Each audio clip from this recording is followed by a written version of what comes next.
The dress was too big in the shoulders and 3 inches too short at the hem, and Beau Ristan noticed both facts the moment the stagecoach door swung open, and she nearly tumbled out onto the hard, packed earth of Caldwell, Kansas. He noticed because a man who had spent 15 years reading cattle, weather, and the intentions of strangers learned to read everything, and what he read in that single unguarded moment stopped the breath in his chest like a winter wind. She straightened. She lifted her chin. And then she looked him dead in the eyes and said, "I am not who you think I am." He hadn't said a word yet, hadn't asked a single question, and already somehow she knew the ground beneath her was unstable. "I never said you were anyone," he replied carefully. Her jaw tightened. The borrowed dress. He could see it plainly now. The way the fabric pulled oddly at the waist, the faint monogram stitched at the collar that didn't match any initial she could claim, shifted as she squared her shoulders against it, as if she were wearing armor that didn't quite fit the body underneath. She was holding a single canvas bag in both hands, her knuckles pale against it, and there was something in her eyes that was not shame, not quite fear, but the specific, devastating combination of both that comes from a person who has been through something so catastrophic that pride is the only coat left to wear. "Flora Voss," she said, extending her right hand with the kind of deliberate formality that told him she had rehearsed this moment 100 times on the long, rattling road from wherever she had come from. "I answered the advertisement. The advertisement. Yes." He had placed it in the Wichita Eagle 6 weeks ago, 3 lines, simple and direct. Ristan Ranch, outside Caldwell. Seeking experienced housekeeper. Fair wages, private quarters, references preferred. He had received 11 responses. He had chosen hers because it was the only one that had not begged. He shook her hand. Her grip was firm. Her palm was rough in places it shouldn't have been, smooth in places that spoke of a life recently upended. "Beau Ristan," he said. "My wagon's around the corner." He reached for her bag. She held on a half-second too long before she let it go, and in that half-second he understood something essential. She was not a woman accustomed to letting anyone carry anything for her. The letting go cost her something. He did not say anything about it. 3 weeks earlier, Flora had been someone else entirely, not a different name, not a fiction, but a different version of herself, one that still had a home, a position, and a future that felt solid beneath her feet. The way good earth feels solid when you don't know yet that the river upstream has been rising for days and everything you're standing on is about to wash away. She had been the head of domestic staff at the Whitmore House in St. Louis, a position she had held for 4 years, earned through relentless competence, and a talent for making a large, complicated household run as smoothly and invisibly as a well-wound clock. She had managed 12 staff members, a complete household inventory, quarterly accounts, and the social calendar of one of St. Louis's most prominent families.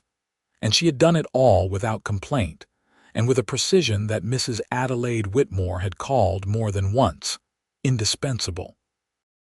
It was Adelaide's daughter, Constance, who had undone everything. Constance Whitmore was 22, beautiful in the way of expensive paintings, and possessed of the particular cruelty that blooms in people who have never once faced a consequence. She had been secretly courting a man her parents would never approve of, a gambler named Devin Marsh, and she had been using Flora's afternoon off as cover for her meetings with him, telling her parents she was visiting Flora's rooms in the servants' quarters when she was in fact meeting Marsh at a hotel 2 streets over. When Adelaide Whitmore discovered the deception, Constance told her parents that it had been Flora who arranged the meetings, Flora who had facilitated the secret courtship, Flora who had taken money from Marsh to provide cover for the affair. It was a complete fabrication, every word of it. But Constance cried as she said it, and Flora had no proof beyond her own word, and the Whitmore name had weight in St. Louis that Flora's name did not. She was dismissed without a reference, without the 2 weeks' wages owed to her. And because Constance had gone further, had whispered the story into the particular social network that governed the domestic employment world of St. Louis, Flora found every door she knocked on already closed. She had $73 to her name, a single trunk that she had to sell half of to pay the week's lodging while she figured out what came next, and then a piece of paper with a torn newspaper advertisement that her friend, a laundress named Mabel, had pressed into her hands and said, "Kansas, Flora. Start over." Mabel had given her the dress, too, bundled in paper with a small bottle of rosewater and a note that said, "You deserve better than what you got. Go find it." The dress had been Mabel's Sunday dress, the nicest thing Mabel owned, which meant it was clean and carefully mended and slightly too large for Flora's narrower shoulders. Flora had worn it on the stagecoach to Caldwell, Kansas, because it was the best thing she had, and because whatever was waiting at the other end of that road, she intended to meet it standing upright.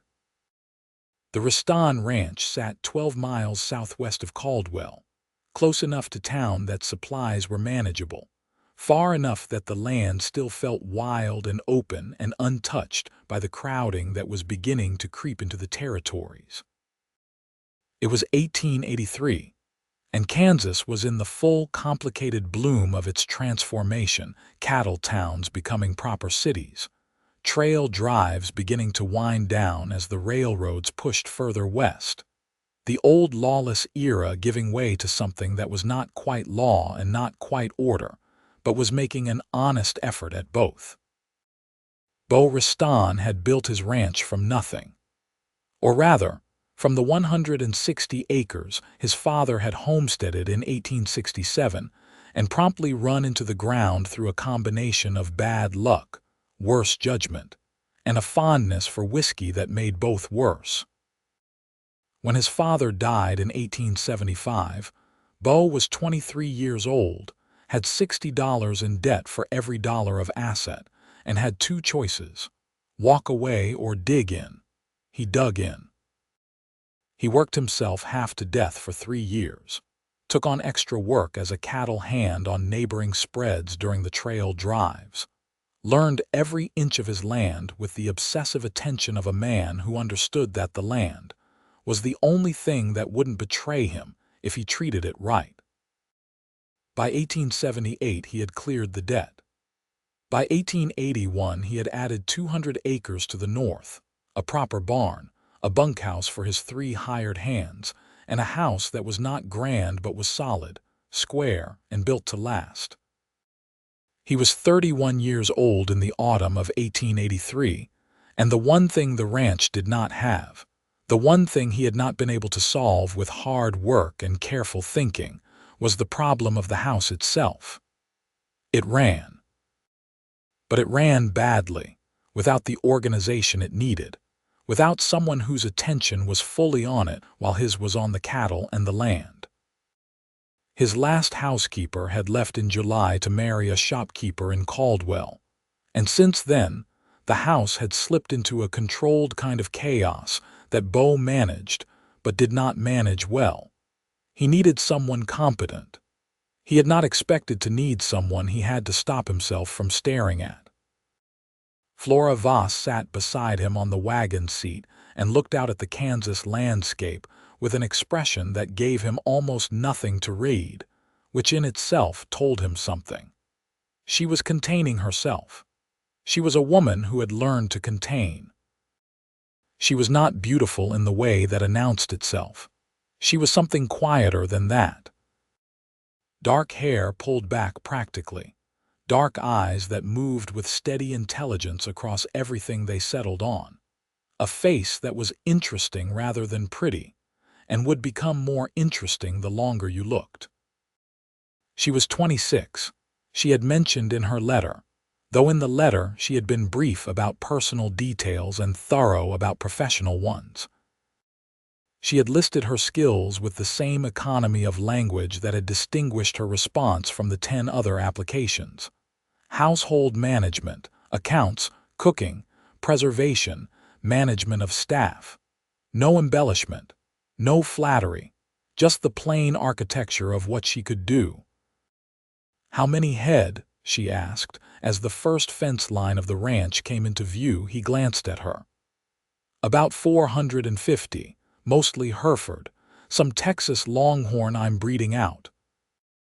She nodded, and he could see her filing that away, calculating what it meant in terms of a household's needs, how many hired hands, how often supplies would need replenishing. "And your staff in the house?" "None at present," he said. "I have 3 hands, Thomas, who's been with me 6 years, and Pete and Carl, who bunk together and keep to themselves. They eat supper at the house. Breakfast and midday they manage in the bunkhouse." She nodded again. She was cataloging. He found it oddly reassuring to watch. "The advertisement mentioned private quarters," she said. "Room off the back kitchen. Has its own door to the yard. You'd have full use of the kitchen after supper, the sitting room if you want it in the evenings. The library, such as it is." He paused. "There are about 40 books. I'm not sure they'd qualify as a library by most standards." The corner of her mouth moved. It was not quite a smile, but it was the hint of one, and it transformed her face briefly into something open and warm before the containment came back. "40 books sounds like a luxury," she said quietly, and the way she said it told him she meant it. He showed her the house. It was square and 2-storied, built of limestone and timber, with a wide front porch and windows that caught the afternoon light well. The kitchen was large and practical, the sitting room decent, his study functional if cluttered.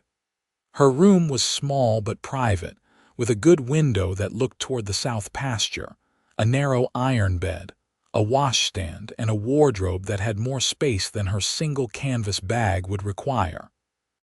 She set the bag down on the bed and stood very still for a moment, and he thought he saw something move across her face that was too fast to name. Relief, maybe. Or the specific exhaustion of someone who has been holding themselves upright for so long that a safe place to put the weight down is almost overwhelming. "It's a good room," she said, turning back to him. "It's yours," he said simply. "Supper's at 6. The hands eat at the long table in the kitchen. I usually eat at the smaller one in the sitting room, but you're welcome to join me or not, as you prefer." She preferred to join him, as it turned out. Not that first night, when she ate standing at the kitchen counter, while she assessed the state of his pantry with an expression that cycled through professional concern, quiet alarm, and the specific determination of someone who has found a problem they know how to solve. But from the second night onward, she brought 2 plates to the small table in the sitting room and set one in front of him with the same matter-of-fact efficiency she brought to everything. And they ate together in the particular comfortable silence of 2 people who are both, in different ways, unused to sharing a table. He noticed, on that second night, that she had let out the seams of the borrowed dress at the shoulders. She had done it herself, with neat, invisible stitches, so that it sat properly now, no longer apologizing for its mismatch with the body inside it. He noticed, and he said nothing because there was nothing to say. She had taken what she had and made it fit. That, he was beginning to understand, was simply who Flora Voss was. The transformation of the house happened the way all genuine transformations do, gradually, then suddenly. Within a week, the pantry was organized according to a system that would have seemed overcomplicated if it hadn't also been perfectly logical. And Beau found himself able to locate anything he needed in under 30 seconds. The accounts ledger, which he had been maintaining in his own haphazard shorthand, was recopied in her clear hand with categories he hadn't thought to separate, and a running total that meant he could see at a glance where the money was going and where it was not.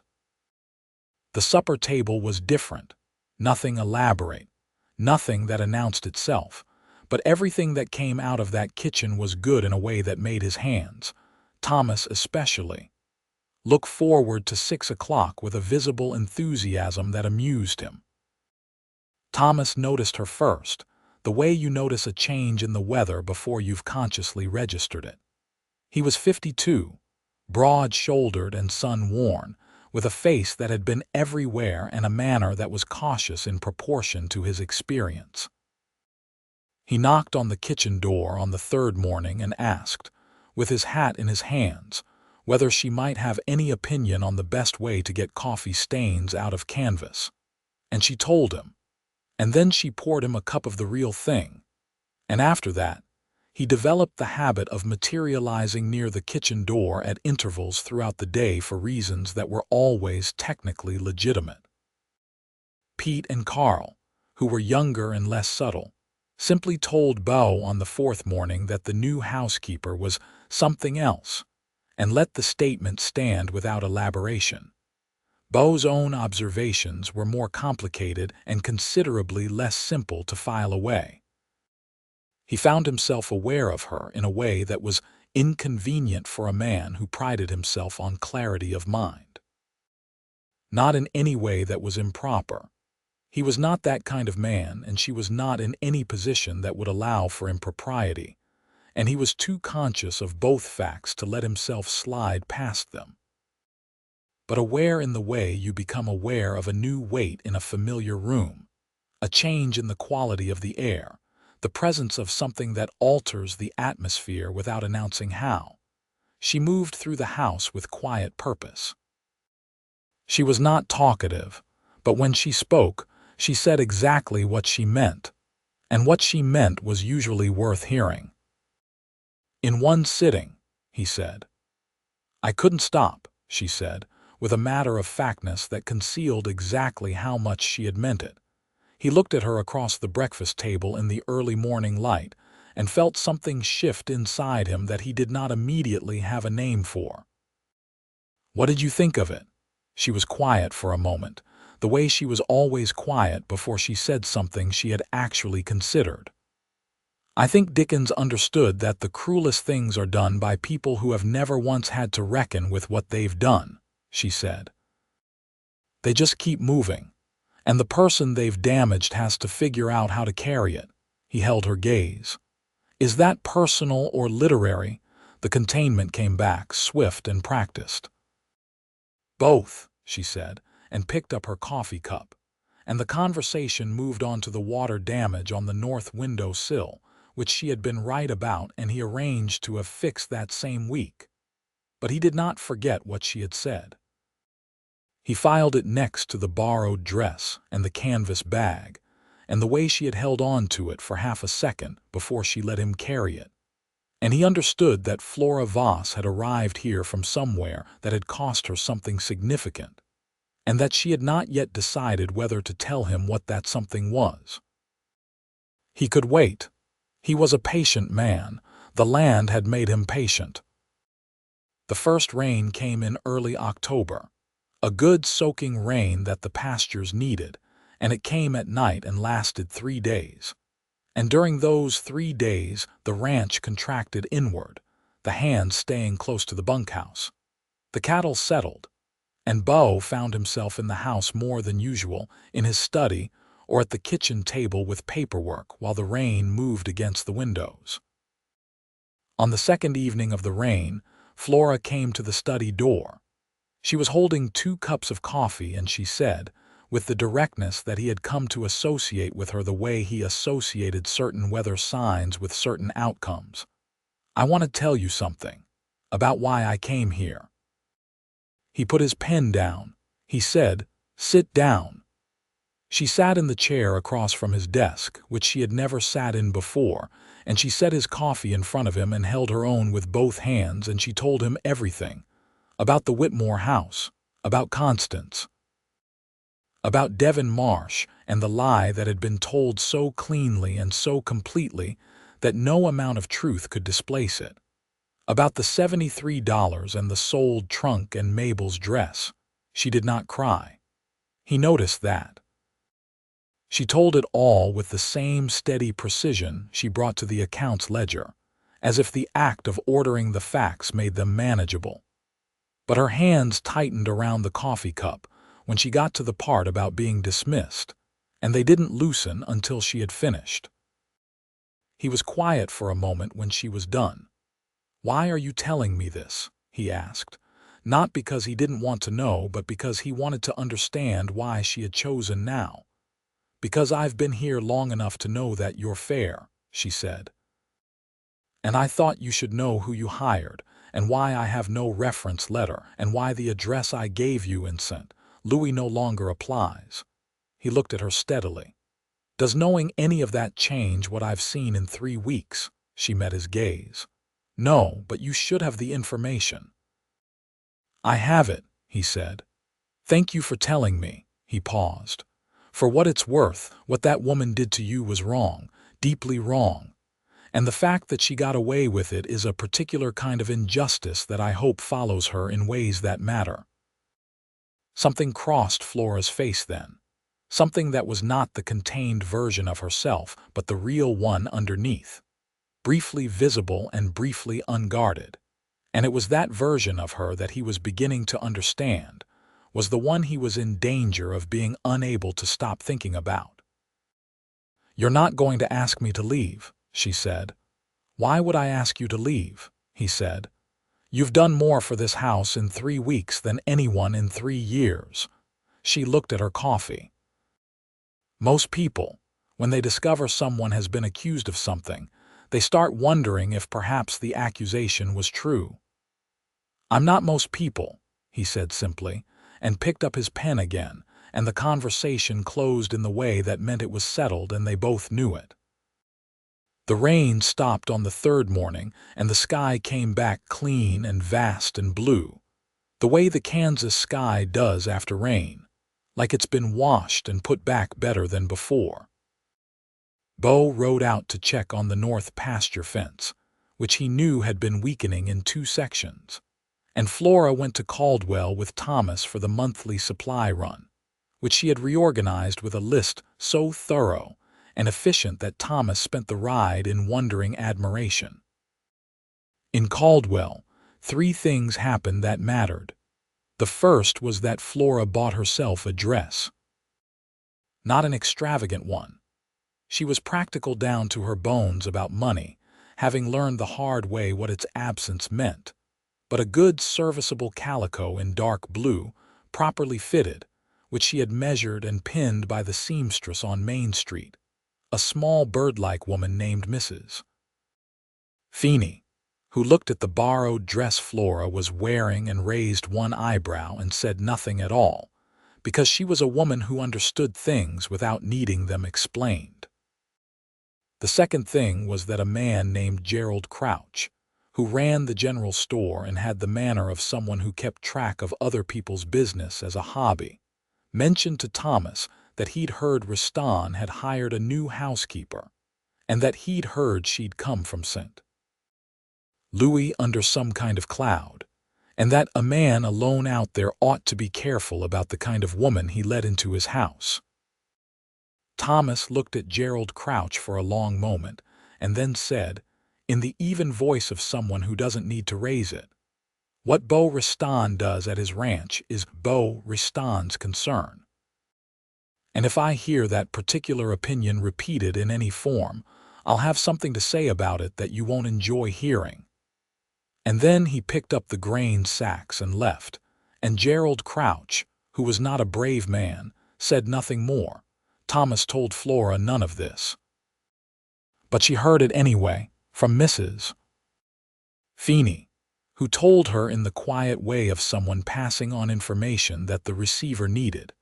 And Flora rode back to the ranch in the wagon beside Thomas with the blue dress in a paper parcel in her lap, and the knowledge that her presence in Caldwell was already a topic of conversation. The third thing was that she bought Beau a new copy of David Copperfield, because she had noticed, when she returned his battered copy, that several pages in the last quarter were missing, lost to time and handling, and she thought without quite acknowledging the thought that it seemed important to do. She left it on his desk that evening without comment. He found it after supper, ran his thumb along the spine, and stood in his study for a long moment doing nothing at all. He went to find her. She was in the kitchen, putting up the last of the supplies, and he stood in the doorway and said, "You didn't have to do that." "I know," she said, not turning around. "Thank you," he said. "The other one had pages missing," she said. "I know," he said. "I've been meaning to replace it for 2 years."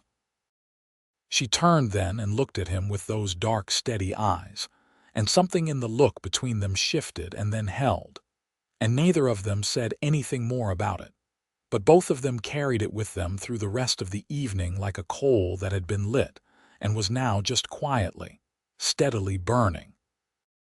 October moved into November. The blue dress arrived from Mrs. He poured a second cup of coffee and went out and stood beside her at the fence without saying anything, and she took the cup from him without surprise, as if she had known he would come, and they stood together watching the frost lift off the grass as the sun climbed. "It's beautiful," she said.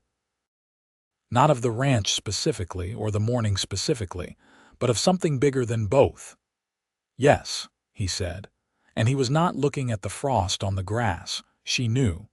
He could tell from the way she went very still for a moment before she lifted the coffee cup. She knew, and she did not look at him, and he did not press it, because there was a careful balance between them that he valued enormously, and had no intention of disrupting before she was ready. She had arrived here carrying something heavy, and she was still in the process of setting it down, and he understood that the best thing he could do was stand at this fence beside her and give her time to finish the setting down. But November moved on, and the thing between them moved with it, gathering itself in the way a river gathers before it moves faster. He began finding reasons to be in the house more during the day. Not obvious reasons, not contrived ones. There was always genuine work to be done, accounts to check, a harness to mend in the dry warmth of the kitchen while the November wind came down from the north. She was from Ohio, originally. Her father had been a schoolteacher. Her mother had run the household and also read everything she could get her hands on, which was where Flora's appetite for books came from. Both parents were gone by the time she was 18, her father of pneumonia, her mother of the grief that sometimes follows grief, or at least that was how Flora described it, quietly and without self-pity. She had come to St. Louis to find work and had found it, had built something solid and reliable out of competence and intelligence, and then she had had it taken from her by someone who had never once considered the weight of what she was doing. Beau listened to all of it.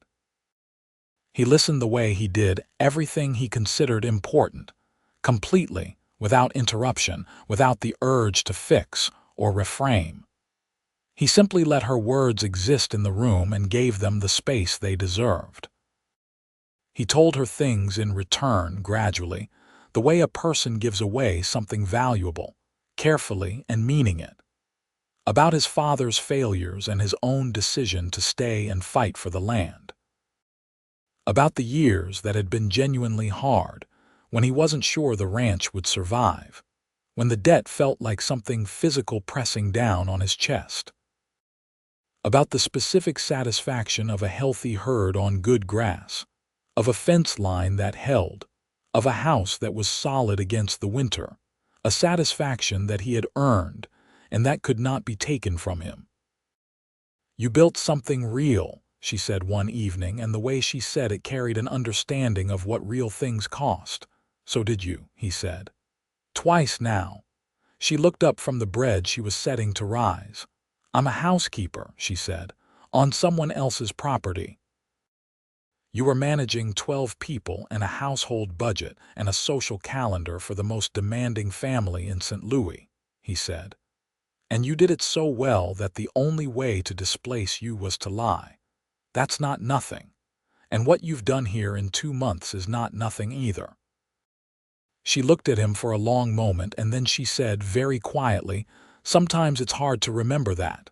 "I know," he said, "but it's true." He meant it as the plain fact it was. But something in the plain truth of it, in the absence of any condition or qualification, made Flora Voss look at Beau Ristan for a moment with all the containment gone. And what he saw in her face then was something that matched what was in his own chest and had been there for weeks, warm and sure, and a little frightening in its clarity. She looked back down at the bread. He stayed at the kitchen table for another hour, and neither of them said another word about it, and neither of them needed to. The first real test came in mid-November, and it came in the form of a man named Warren Delacroix.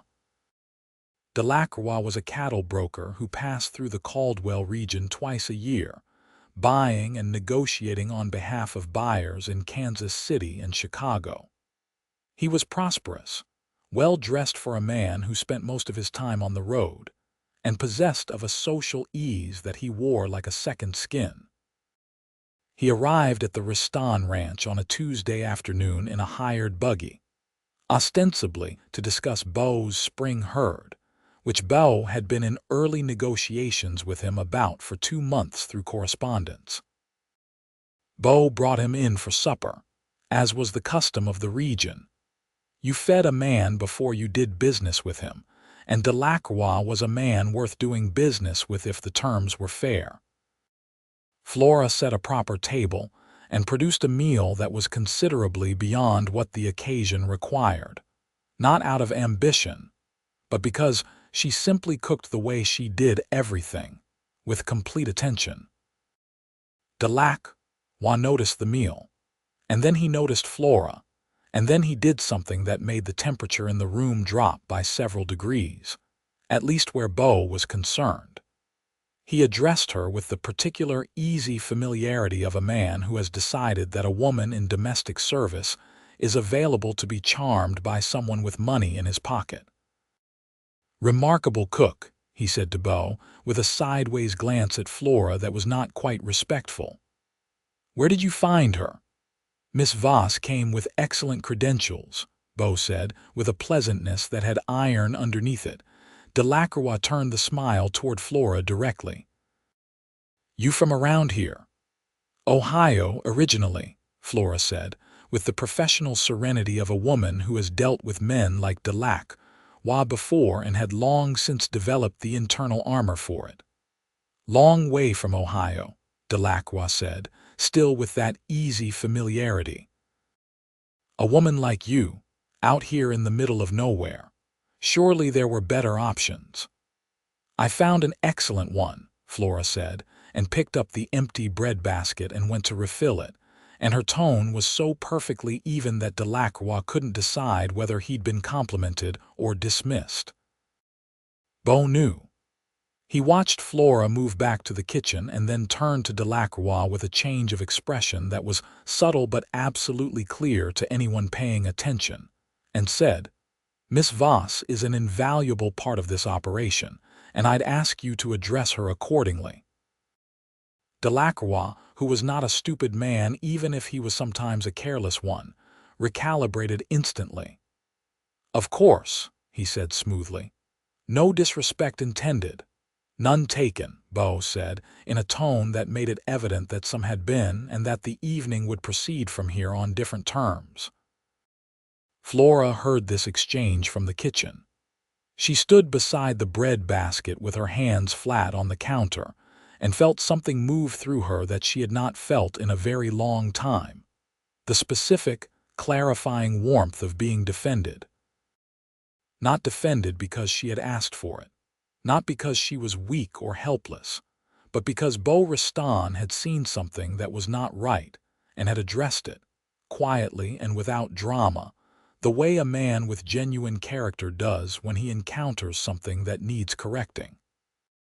She brought the bread back to the table and sat down and ate her supper.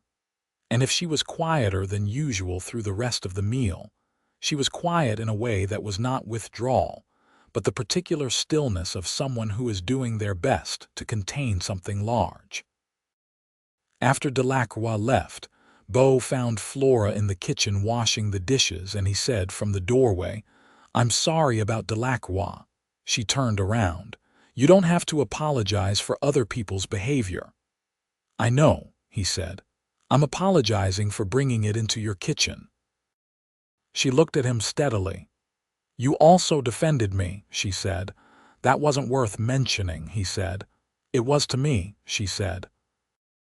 And then she turned back to the dishes, and he went to dry them, which he had never done before and which neither of them commented on.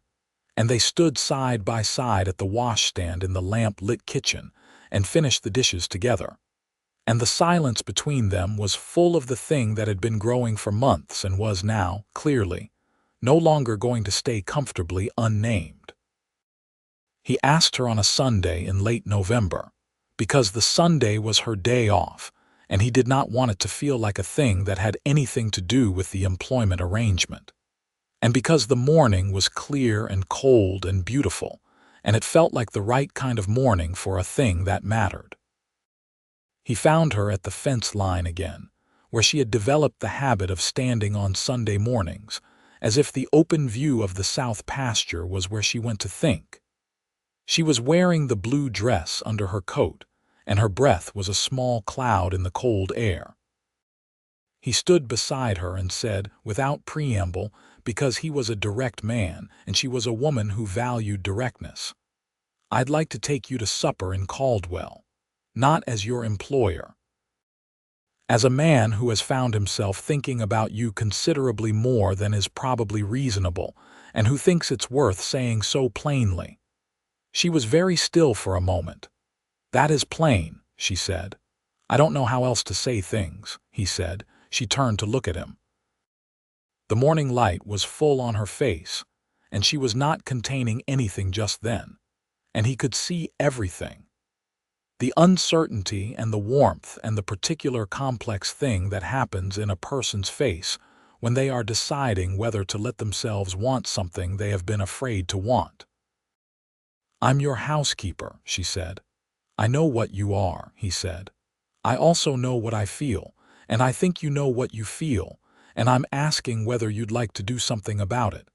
She held his gaze for a long time. Then she said very quietly, "I've been careful since St. Louis. About letting myself want things, about trusting that good things are real." "I understand that," he said. "Do you?" she said, and it was not a challenge, it was a genuine question. "I've built everything I have from something that was almost nothing," he said. "I know what it means to not trust the ground under you until you've tested every inch of it. I'm not asking you to trust blindly. I'm asking you to come to supper with me in Caldwell and see what happens next."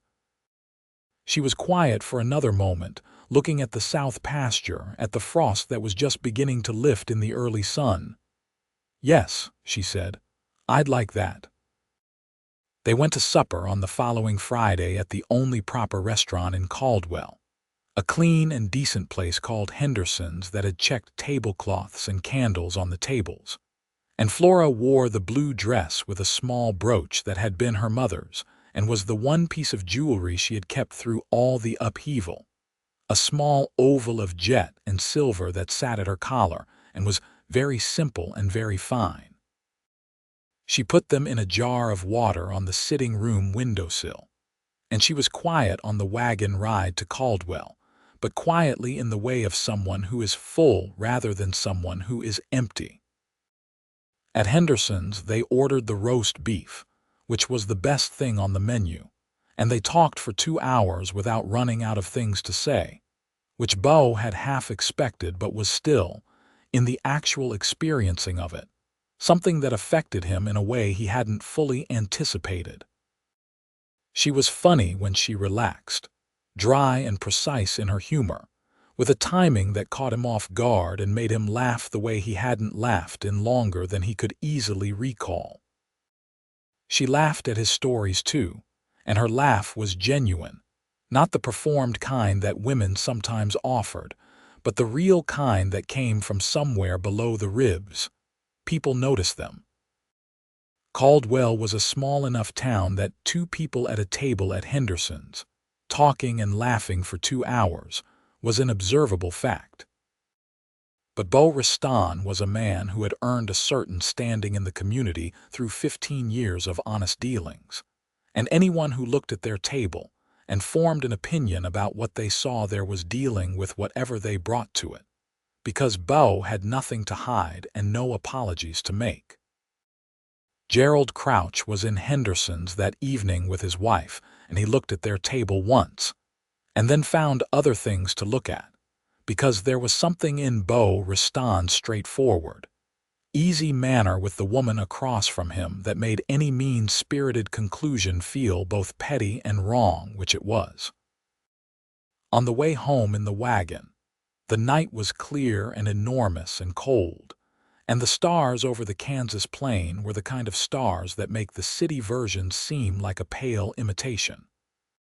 Flora sat beside him on the wagon seat, and the cold had turned her cheeks pink, and her eyes were bright in the starlight. And somewhere on the road between Caldwell and the ranch, without quite deciding to, he reached across and took her hand. She let him. She held his hand the rest of the way home, and the only thing either of them said for those 12 miles was that the stars were extraordinary, which they were. December came, cold and clear, and the ranch settled into its winter rhythms. Shorter days, longer evenings, the particular intimacy of a household drawn inward against the cold. The fire in the sitting room became the center of the house's evenings, and Beau and Flora developed the habit of spending them there together, reading or talking or simply being in the same space in the way of two people who have found that being in the same space is itself a good. He taught her to play checkers, which she learned with terrifying speed, and then beat him 3 games out of 5 from the second week onward, which delighted her and amused him enormously. She read to him from David Copperfield on the evenings when the wind was particularly loud against the windows, her voice level and clear and expressive in the way that told him she had grown up in a house where reading aloud was normal, and he would sit across from her and listen and think, in the simple, uncomplicated way of a man who has reached a certainty, that he did not want this to change. He had begun to think about the future in a way that was both new and deeply familiar, the way something you have always wanted in the back of your mind becomes suddenly visible when the right circumstances arrange themselves. He thought about it carefully, because it was not a simple thing, and because Flora was not someone who could be approached carelessly on the subject of permanence. She had learned the hard lesson of things being taken away. She would not risk permanence lightly. But he thought about it, and thinking about it made him certain. In early December, a letter arrived from St. Louis.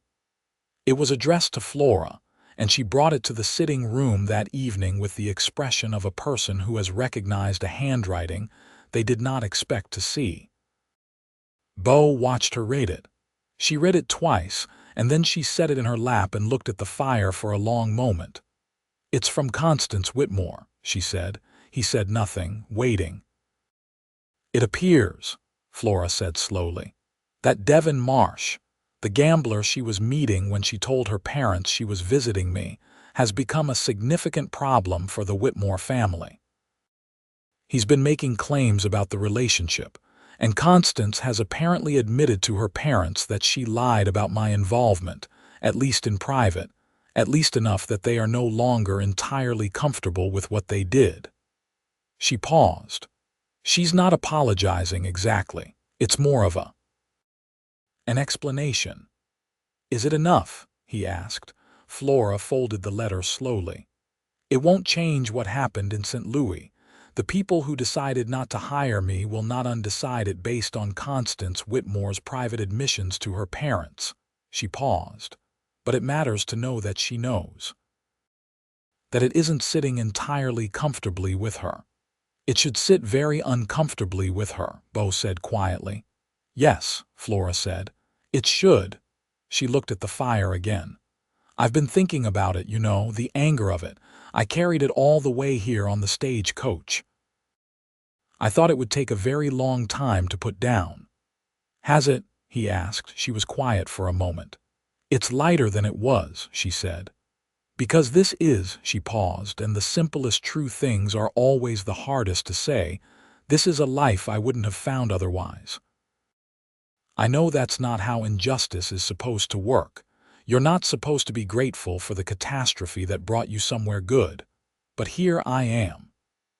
He let the moment sit for a moment, and then he said, carefully and meaning every word, I'm glad you're here.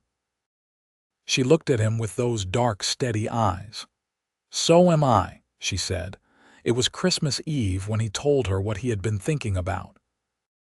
He had planned it more carefully than he generally planned anything that didn't involve cattle, and the planning itself had told him something about how much it mattered. He had spoken to Thomas, who had been discreetly delighted. He had made a trip to Caldwell on a day when Flora was occupied with the quarterly accounts, and he had visited the small jeweler on 2nd Street, a German-born craftsman named Hoffman, who had been in Caldwell for 6 years, and who made things with the quiet precision of a man who understood that what he made was meant to last. The ring was simple.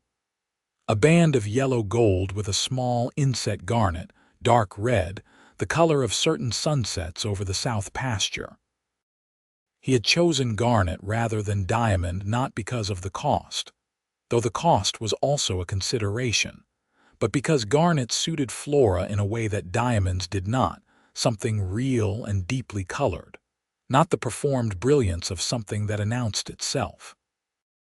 He put it in his jacket pocket on Christmas Eve, and they had a proper Christmas Eve supper, with Thomas and Pete and Carl at the long table and the house warm and lamp lit, and smelling of pine branches that Flora had brought in and arranged over the mantel. And there was a roasted chicken and sweet potatoes and dried apple pie and a bottle of good wine that Beau had been saving for something and had decided this was that something.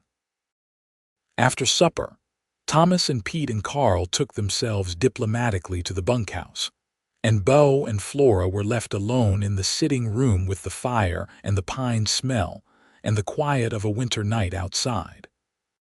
He had been rehearsing this, and then he stood up from his chair and went and knelt in front of her where she sat on the settee, and then he discovered that all the rehearsed words were completely unnecessary, because what he actually said was simply, Flora, I love you. I want you to marry me. I want you to stay not because I need a housekeeper, but because this house is where you belong, and because I cannot think of a single part of my future that I want to think about without you in it. Will you? She looked at him for what felt like a very long time, and her eyes were very bright, and she said, Beau Riston, you are the most direct man I have ever encountered in my life. Yes, he said. Will you marry me? Yes, she said. I will. He put the ring on her finger. She looked at it for a long moment, at the dark red garnet in the warm light of the fire, and then she looked at him. And what was in her face then was the real Flora Voss, fully visible, nothing contained.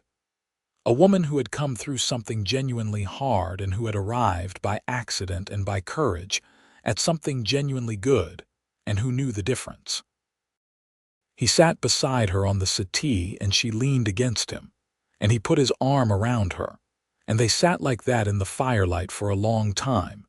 And outside the Kansas winter was vast and cold and magnificent, and did not concern them at all.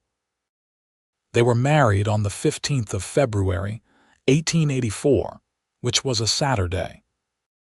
Flora had wanted a simple ceremony, and Beau had agreed, though he had also quietly arranged for the Caldwell women who had been inclined to gossip about Flora's arrival to see the whole thing, because he was a practical man, and he understood that the clearest way to close a chapter was to open the next one very visibly.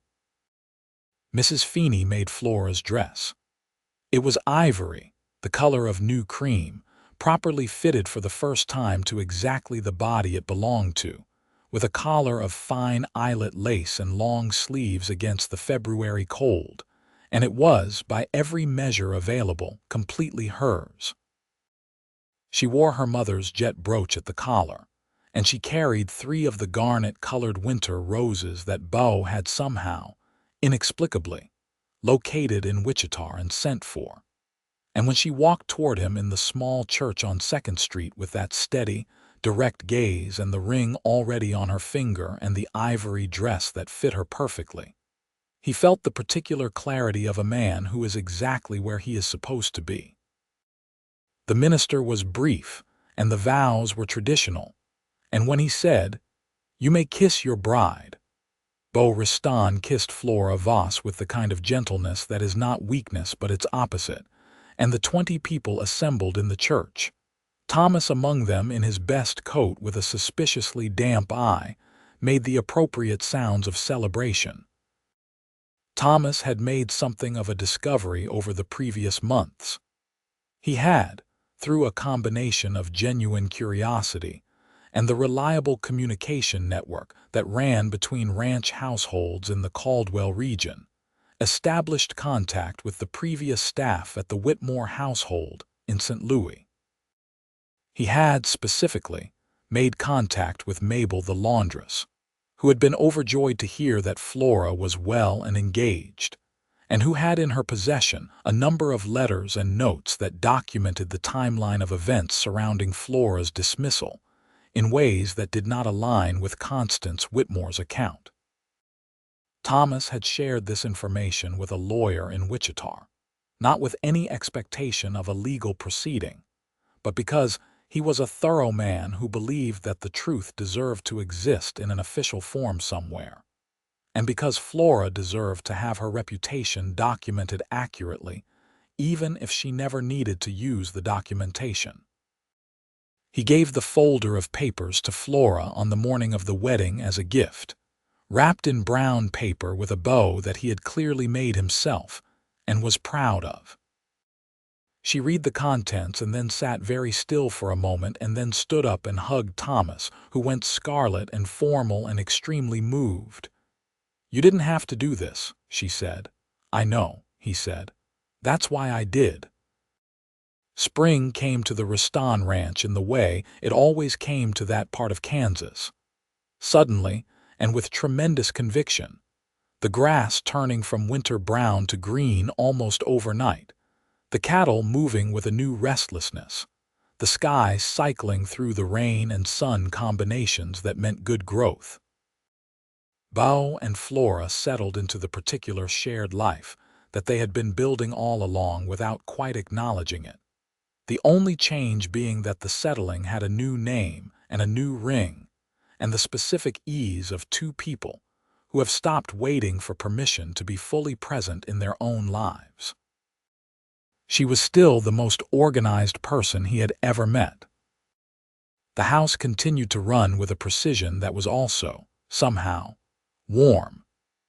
It was not a machine, it was a home, and the difference was something that Beau felt every time he came through the door at the end of a day, a quality in the air that was partly the smell of whatever was on the stove and partly something less definable, the particular atmosphere of a place that is genuinely cared for. He helped her now, not with the big domestic organizing, which she handled with the ease of instinct, but with the small daily things, the dishes after supper, the splitting of wood before she got to it, the way he brought her coffee in the morning before she had quite finished waking up, setting it on the nightstand beside her without a word, which was something she had mentioned once in passing, that she had always thought that would be a lovely thing, and he had filed it and never forgotten it. She helped him, too, in ways that went well beyond what any housekeeper did. She took over the accounts completely, not because he asked, but because she was better at them than he was, and they both knew it. And the quarterly reports she produced were clear enough that he could see at a glance not just where the money was, but where the opportunities were. She had ideas, good ones, grounded in practical understanding of how money moved and how operations could be more efficient. And she brought them to him in the evening, and they talked them through. And not all of them were adopted, and some of them were, and the ones that were made a measurable difference. The Ristan Ranch had been good before Flora arrived. The year after she became Flora Ristan, it became something better. A working operation that functioned well at every level, from the cattle in the south pasture to the kitchen where Thomas still appeared at the door at intervals with technically legitimate reasons, to the study where the books were better kept than any neighboring ranch in the county. Beau's reputation in the region had always been solid. It became, in the year after his marriage, something more than solid. The story of the Whitmore situation had circulated, as all stories do in a connected community, and the version that circulated was accurate, because Thomas had seen to it that the accurate version was available, and the community's conclusion had been the reasonable one. A woman had been wronged by people with more social power than conscience, had come west, and had built something new through her own quality and the quality of the man she had married. That was a story that made sense to people who valued the same things, and they were people who valued it. In the summer of 1884, Mabel the laundress came to visit from St. Louis, because Flora had written to her, and Mabel had decided that seeing Flora thrive in person was worth the train fare. She arrived in Caldwell on a Saturday morning, and Flora was there to meet the train. And when she saw Mabel on the platform, she crossed the distance between them at an undignified speed, and Mabel, who was not a small woman, embraced her with the full conviction of someone who has been genuinely worried and is now genuinely relieved. Mabel stayed 2 weeks. She and Thomas regarded each other with the mutual wariness of two people who know each other's type from a distance and need a few days to negotiate a direct acquaintance. And by the end of the first week, they had arrived at a wary mutual respect that, by the end of the second week, had become something that required them both to find reasons to be in the same room, which Flora observed with delight and Beau observed with amusement, and neither of them said a word about. Mabel returned to St.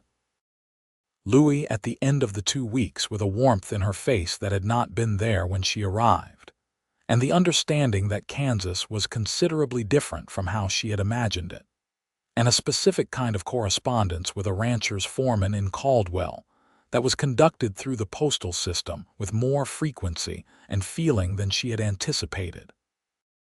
In the autumn of 1884, Flora told Beau she was pregnant, on a Wednesday evening in the kitchen while she was making bread, which she had decided was the appropriate place to tell him, because the kitchen was where the most important conversations in their house happened, and also because she was not a person who staged announcements. He was at the kitchen table going through receipts, and she said, without turning around from the bread, "I think we're going to need to think about the room next to ours, as a nursery." He put the receipts down. He was very still for a moment.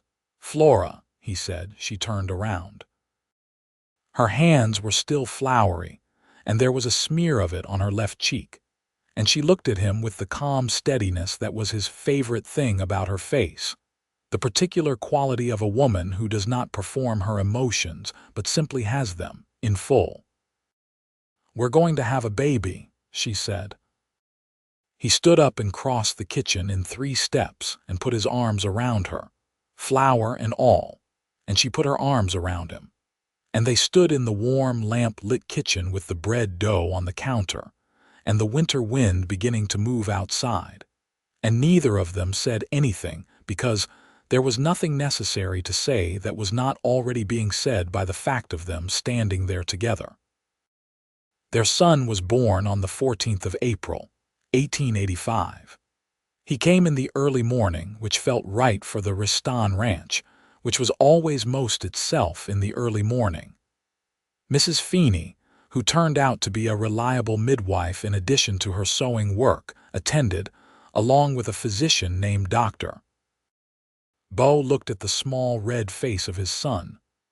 "He looks like a person who has no opinion of any of us yet," he said, and Flora laughed, which was the right thing to happen. They named him James. James William Riston, for Flora's father, whose name had been James, and for Bo's father, whose name had been William.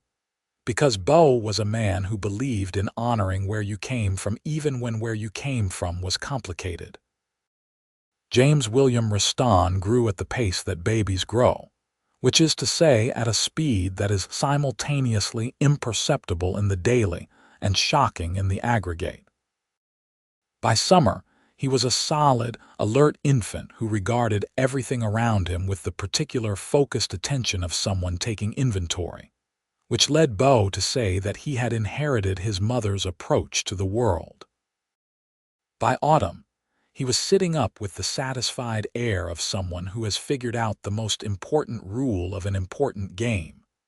Thomas was devoted to the child in the way of a man who has been waiting without knowing it for something to be devoted to. He appeared on the porch each morning with the technical purpose of asking about the day's work assignments and the actual purpose of seeing the baby. And by October, James had developed the particular fond response to Thomas's voice that suggested he had correctly identified his primary admirer outside the immediate family. Mabel visited again at Christmas of 1885, and this time she brought enough of her belongings to suggest that the visit might not have a very firm end date. She and Thomas's correspondence had by this point reached a regularity and an intimacy that both of them maintained they would not characterize in any specific way, but which all observant parties in the Riston household had already characterized with considerable specificity and equal pleasure. Flora, who was sitting in the sitting room nursing James on the evening of Mabel's arrival, looked at her old friend and said, "Are you going to stay this time?" Mabel set down her heaviest bag and looked at the fire and the lit room and the child in Flora's arms and the house that smelled of pine and bread and wood smoke, and she said, "I might need a job." Flora looked at Bo, who was in his chair with his book and who had not missed a word of this exchange. He looked over the top of his book and said, "Thomas has been talking about needing a second hand in the bunkhouse kitchen. The arrangement would need some thought." Mabel looked at him steadily, and then she looked at Flora, and then she sat down in the third chair by the fire and said, "Tell me what the arrangement would need." By January of 1886, the arrangement had been worked out to everyone's satisfaction, and Mabel had moved into the newly reorganized room beside the bunkhouse kitchen. And Thomas had developed a habit of finding reasons to assist in the bunkhouse kitchen that he maintained were purely logistical. Pete and Carl observed this with the tolerant amusement of men who understand things without needing them spelled out. The spring of 1886 brought a matter that required Bo to be in Wichita for a week, in connection with a cattle association meeting, and a potential contract with a buyer in Chicago that would be the largest single transaction in the ranch's history. He did not want to leave, not because he didn't trust Flora's management of everything in his absence, which he trusted completely, but because James was 10 months old, and the week felt long, and also because he had grown accustomed to the specific quality of a life shared with someone in 7 days, without it was more weight than he had expected. He wrote to Flora from Wichita on the third day, a letter that was partly practical, the Chicago contract terms, which he wanted her opinion on before he signed, and partly personal, which for Bo meant direct and uncomplicated. He missed the kitchen and the fire and the morning coffee and her voice reading Dickens and the specific sound of James discovering something new. He missed, he wrote, everything about being at home. He signed the Chicago contract and came home a day early. He pulled the wagon into the yard in the late afternoon, and the first person he saw was Flora standing on the porch with James on her hip, and both of them were looking at the approaching wagon with the particular satisfaction of people who expected someone and are pleased to see them exactly when they appear. James recognized him at 20 yards and made the sound of pure, uncomplicated joy that small children make when they see the person they most want to see. And Bo got down from the wagon and went up the porch steps and put his arms around them both and held on. "The contract," Flora said against his shoulder. "Signed," he said. "The 2 points you mentioned, they accepted the revised terms." "Good," she said. And then, because she was Flora, James took 4 steps today on his own. Bo pulled back to look at his son, who regarded him with the satisfaction of someone who has been doing impressive things all day and is glad to have an additional audience. "4 steps," Bo said. "He fell over the 4th time," Flora said, "but he looked very determined before he fell." "That's inherited," Bo said. "I know," she said, and the look she gave him then was everything. Warm and amused and sure, the look of a woman who is fully in her own life and knows it. The summer of 1886 was the best summer the Riston Ranch had yet had. The Chicago contract executed smoothly and profitably. The pastures were in excellent condition. The household, under Flora's management, was the most functional and organized it had ever been, and also somehow the warmest, which was a combination Bo had come to think of as uniquely Flora's achievement. Flora began to teach in the evenings in a small and informal way. 2 of the neighboring ranch families had school-age children who were getting irregular schooling at best, and Flora had offered to run a twice-weekly session in the Riston sitting room. Bo had agreed immediately, not only because it was right, but because he had been watching Flora's intelligence work at the level of household management for 3 years, and he knew it was significantly larger than that, and the teaching confirmed it. She was a natural. Clear and patient and challenging in exactly the right proportion. The kind of teacher who makes learning feel less like receiving something from outside and more like discovering something you already had. The children came on Tuesday and Thursday afternoons, 4 of them, ranging from 6 to 10, and the sitting room became a schoolroom with such easy conviction that it seemed to have always been waiting for this. Bo sometimes watched from the doorway, unobserved, and felt the particular pride of a man who loves a person and has the specific additional pleasure of watching that person be fully themselves. In the autumn of 1886, 2 significant things happened in the same week. Thomas bore the resulting general celebration with the dignity of a man who is secretly very pleased and does not want to be obvious about it. Bo shook Thomas's hand with both of his and said, "Best decision you ever made," and Thomas said, "Second best," which Bo understood to mean that the first best had been staying at the Riston Ranch for 6 years, and he accepted the compliment the way Thomas would have wanted him to, without making a thing of it. The second significant thing was a letter from St. Louis. This one was not from Constance Whitmore.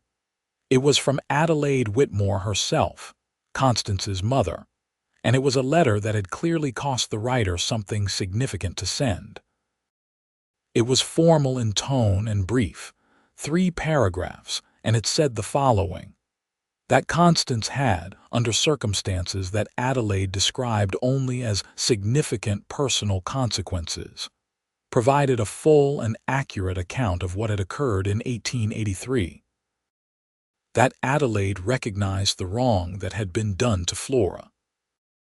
That no formal remedy was being proposed, as Adelaide understood that 4 years of distance made that practically impossible, but that she wanted it to exist in writing, in a letter that Flora could keep.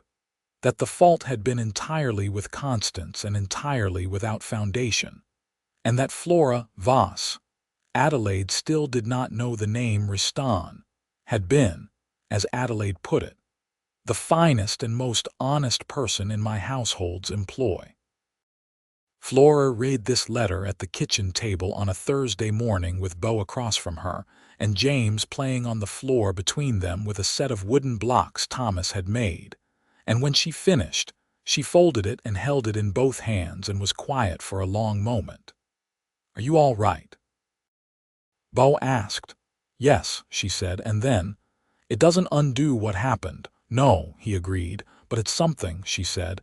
"It's someone having to sit with what they did." "It's more than that," he said. "It's documentation, it's the record being set right." She looked at the letter in her hands.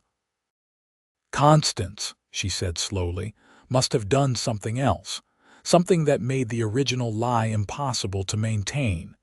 Adelaide Whitmore does not write letters of correction out of conscience." He was quiet. "It doesn't matter what it was," she said. "What matters is the letter exists." She set it down on the table and looked at him. "Thomas was right to send for those records from Mabel. Between this and those, the record is complete." "Yes," he said. She looked at James, who had just conclusively dismantled a tower of blocks and was contemplating this outcome with the seriousness it deserved. "I want to write back to Adelaide," she said. "I want her to know my name is Riston now, and that I am well, not to make her feel better, but because I want her to know that what Constance tried to do did not succeed, that I am here and that I am." She paused, and the word she chose was simple and entirely accurate: happy. "You should write that," he said. She did that afternoon.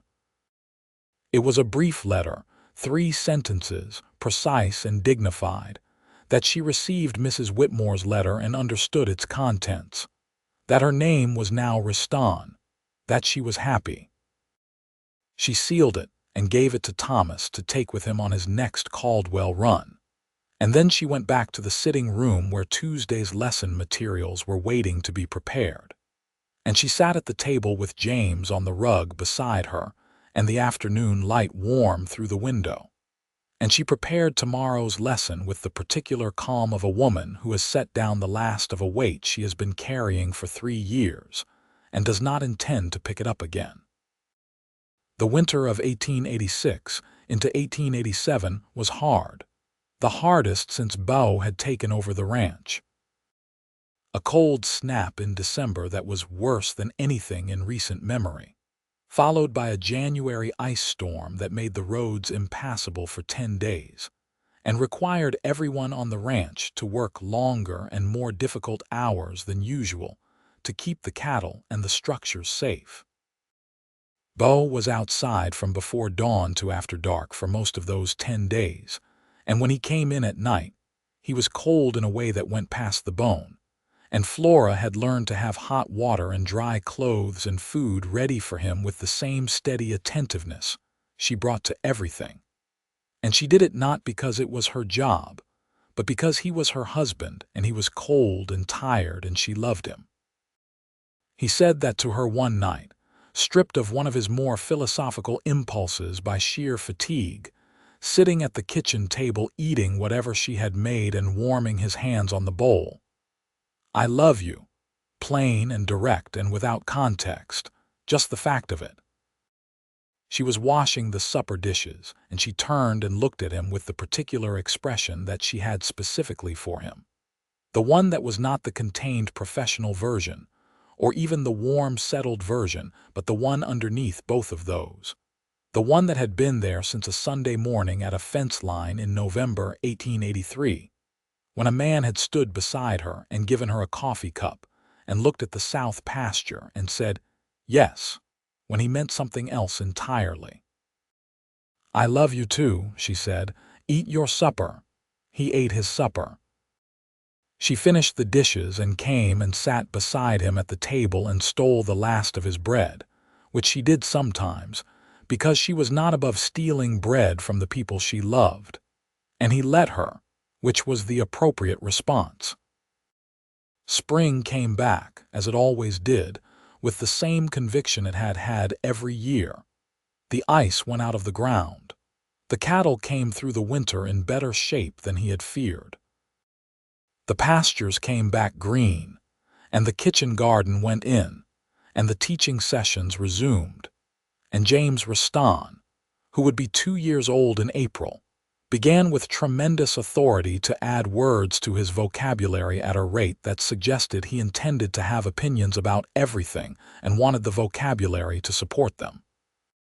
He had Beau's directness and Flora's precision, which was a specific and formidable combination, and which caused Thomas to say, with the satisfaction of someone observing something that is going to be tremendously interesting, that the boy was going to be something when he grew up.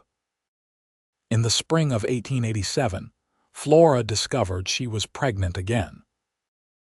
"Are you happy?" she asked against his shoulder. "Profoundly," he said. "You, profoundly," she said. Their daughter was born in October of 1887 in the same bedroom, attended by the same physician and Mrs. Feeney, who had by now developed a comfortable familiarity with the Riston household that extended well beyond sewing. She came into the world in the afternoon, as if she had decided morning had been taken and she would claim her own time. She was small and had Flora's dark hair and Beau's direct, uncomplicated gaze, and she was from the first moment entirely, peacefully certain of her place in the world, which was the exact right way to be. They named her Clara. Clara Jane Riston. Jane for no one specific, but because Flora thought it was a name that sounded like itself, solid and clear, and without pretense. James, who had been prepared for a sibling with the careful honesty that Flora brought to all difficult conversations, received Clara with the seriousness of someone who has been given an important responsibility and intends to take it seriously. He stood beside the bed and looked at her with the concentrated attention of his mother's inventory face and said in his 2-year-old's authoritative voice, "Mine." "Yes," Beau said. "Yours." "She's very small," James observed. "So were you," Flora said. James considered this information, filed it, and appeared to decide that it was acceptable. The years that followed were the years of a life being fully lived. The ranch grew, not explosively but steadily, the way good things grow when they are well tended. Another 120 acres added in 1888 when the neighboring property to the west came available. The cattle herd expanded, and the breeding program that Beau had been developing for 5 years, reaching the point where the Riston Hereford stock was known and sought in the region. The household and the informal school both running with Flora's characteristic organized warmth.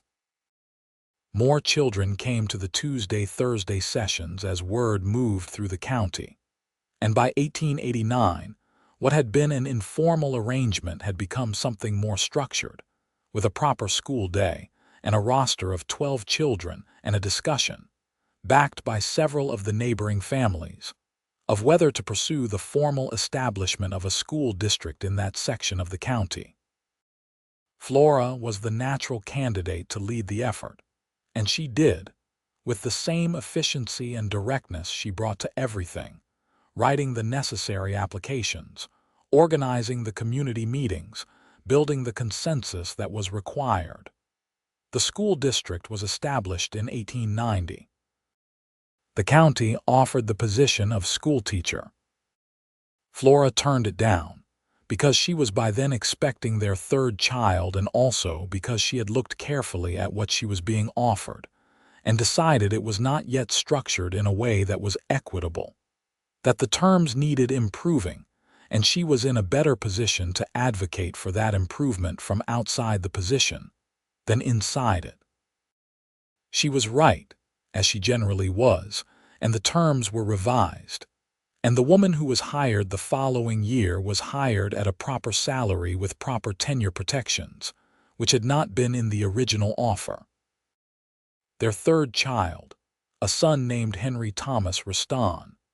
Thomas, for reasons that Thomas himself would never quite manage to be unsentimental about, arrived in March of 1890 and immediately established himself as the most sociable member of the household, a distinction that James, now 5 and deeply invested in his status as eldest, found more interesting than threatening, because Henry laughed at everything James did, which James found entirely appropriate.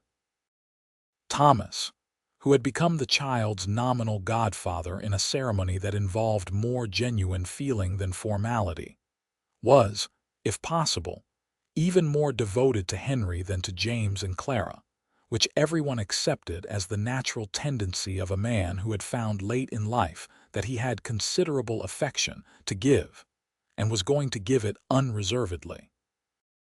Mabel ran the bunkhouse kitchen with the same organized conviction that Flora ran the main house, and the two women had developed over 7 years the specific, easy partnership of people who trust each other completely and know each other's patterns as well as their own. They bickered occasionally and comfortably, in the way of old friends, usually about kitchen organization, on which they had different but equally strong opinions, and the bickering was as fond as everything else between them. Beau Riston, in the early 1890s, was a man who was aware of his own luck and not embarrassed to acknowledge it.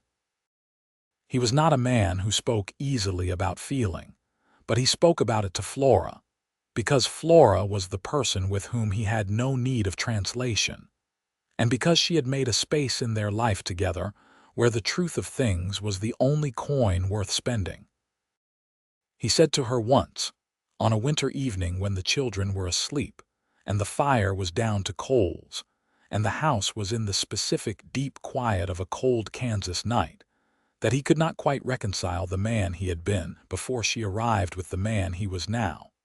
Not because the before version had been wrong or broken, but because the now version could see so much more than the before version had known was there to see. She was quiet for a moment, in the particular way she was quiet when she was saying something true rather than something constructed, and she said, "I came here in a dress that didn't fit me. I was so frightened that I made myself stand very straight and hold very still, because I thought if I moved too fast in any direction I would fall over." "I know," he said. "I saw it. And you didn't say anything," she said. "There was nothing to say," he said. "You were standing up fine." She looked at him with those dark, steady eyes. "I didn't feel fine." "I know," he said, "but you were." She was, it turned out, exactly who she was. She had simply needed a place where that was enough. It was more than enough. It was everything. It was the kind of evening that the Kansas plains occasionally offered as if in recompense for the difficulty of everything else. Absolutely still, absolutely clear, the grass silver and the sky deepening through rose and amber, and the particular blue that comes just before the stars. "What are you thinking?" she asked.